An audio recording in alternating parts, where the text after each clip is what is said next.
tetap bisa diambil, tapi di sini ya gue buangin semua barangnya. Sebenarnya plus juga karena playbooknya udah banyak yang niruin ya. Iya. Jadi ya mungkin waktu itu ya seller masih kontrarian. Sebenarnya sama kayak orang jualan es krim lah ya. Misalkan es krim rasa Milo gitu ya. Awalnya mungkin masih viral, orang masih appreciate, market masih appreciate. Tapi ketika semua orang jual es krim Milo, apa yang terjadi udah jenuh. Ya. Terus market share-nya pasti kepecah. Betul. Ya sama-sama Bitcoin Treasury Company ya ada strategi, misalkan ada juga Metaplanet, tuh ada yang lain juga. Duitnya kan bingung, ya. Duitnya kan tetap nih. Terus kayak harus dibagi ke banyak tempat. Nah itu yang membuat kayak akhirnya kenapa ya market jadinya jenuh kayak dengan playbook yang sama.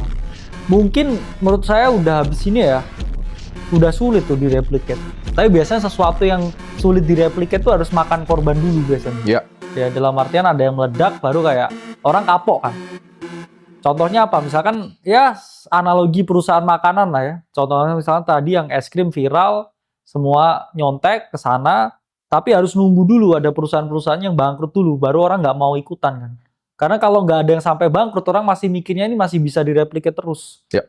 Sampai ada yang meledak, baru wah ada juga ya yang meledak. Karena orang itu lebih hati-hati atau lebih mawas diri ketika udah ada contoh negatifnya. Betul. Karena sebelum ada contoh negatifnya, orang masih mikir kayak, enak juga ya, kayak ini. Ya contoh kayak jualan kelas lah, orang mikir, wah enak juga ya jualan kelas gitu. Lama-lama mereka nggak ngerti juga kalau sulit juga.